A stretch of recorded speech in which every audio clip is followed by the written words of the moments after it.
Hello, hello. So, hockey season's back up, as you can tell. Go Flames? Flyers, dude, hell yeah. Fun fact, my hometown, Flin Flon, Manitoba, hometown of Bobby Clark, dude. Captain of the Philadelphia Flyers, 74-75 season. Also hometown of Ken Bobgardner, who is the first NHL player to play an entire 84-game season, only record 1 point, and set the record for penalty minutes. So, good day for Canada and therefore the world, as they say. But yeah, I'm Canadian, but grew up in the United States, which is weird because, genetically, I'm still Canadian, right? So it's like all this body hair came in at like 5th grade. It was just ah! Then one day I shaved it, and then I just had this voice late at night that was like, "You fool! Now it'll come back twice as strong." And I'm like,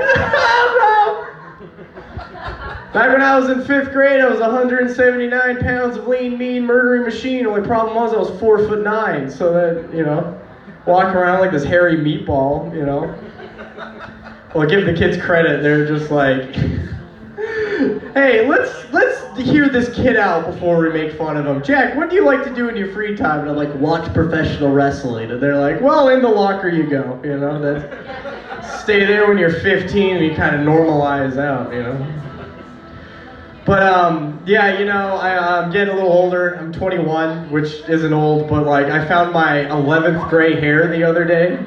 So, it's happening.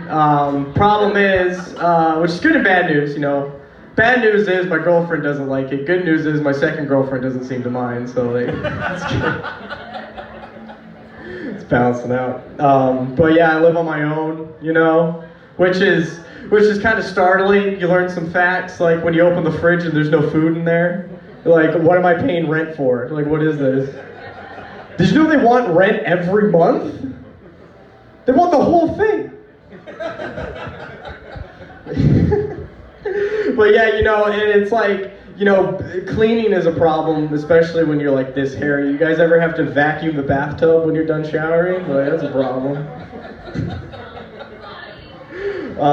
But yeah, I had to buy a lot of my own snack foods, my favorite cereal is Mini Wheats, which I'm sick of getting punked out by Mini Wheats, Like, you always think you can handle a regular sized bowl of Mini Wheats. Like, you just pour it, and then you're like, oh, this is going to be fine. And then you eat 3, and then you realize you just ate 3 hay bales and don't have to eat for the rest of the year. And you're just like, this is the biggest mistake I ever made in my life. What am I going to do with all these soggy Mini Wheats? Because I reached that one apex where the shredded wheat absorbs too much liquid. And then what are you going to do with that? It's just a wheat paste. You just make some toast and spread it on there, I guess. I don't know what to do.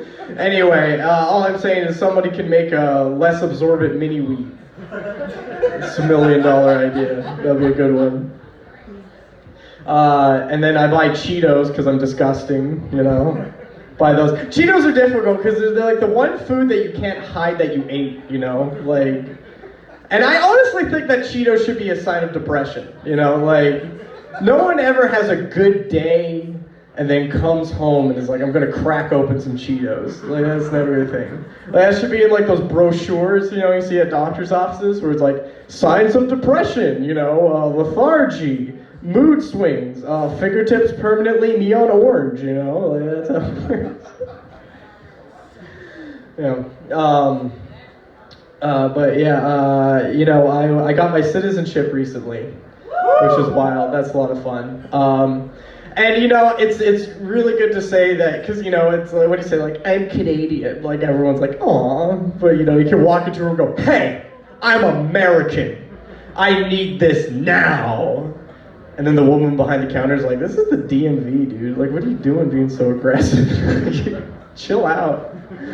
But yeah, I went to St. Louis, got my citizenship, and I live in Salem, Missouri now, so I drive back to Salem, Missouri, and I get a surprise party from all my friends from high school. It's like a citizenship, barbecue, good time, kicking back with the boys, grilling some stuff, and then my sister rolls in with her 2 infant sons, crying, which is an alarming thing because my sister lives in Cody, Wyoming, right?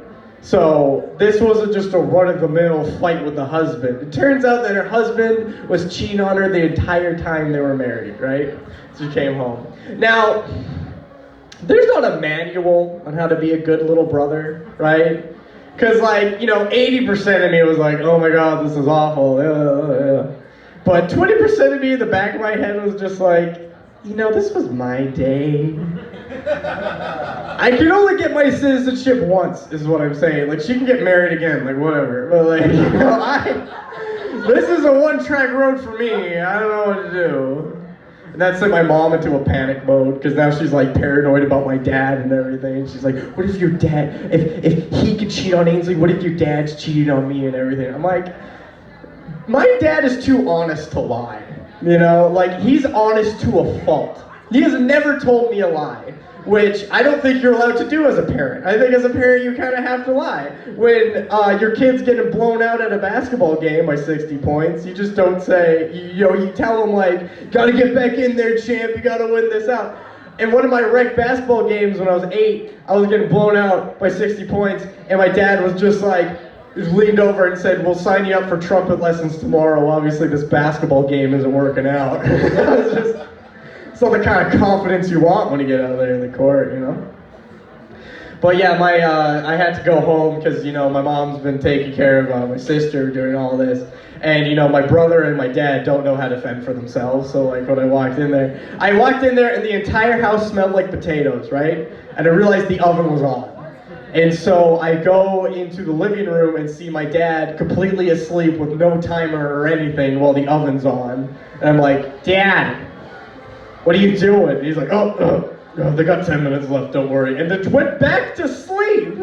I was like, why isn't the timer on the oven? He's like, what are you talking about? Back in my day, ovens didn't have timers. I'm not a Democrat, I don't use that. I'm like, so I called my mom and asked her if we have anyone in the house that has used an oven since the Ford administration. That would be good to have, being in charge of the meals.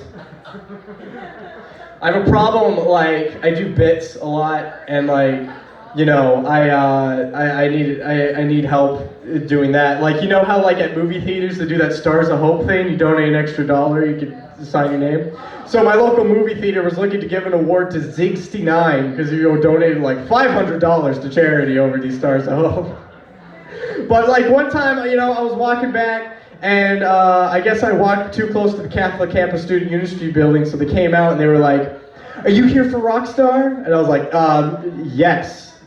And they're like, what's your name? And I was like, Eric?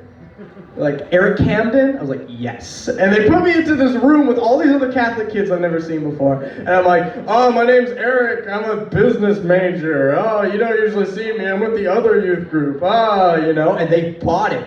And so we go to the thing, and then like afterwards they're like, you want to go to Steak and Shake on the church's dollar? And I'm like, yeah, dude, Steak and Shake is Eric's favorite restaurant. Let's go. So get my Frisco Melt, the best sandwich at Steak and Shake. And I ate it, and then the real Eric walks in.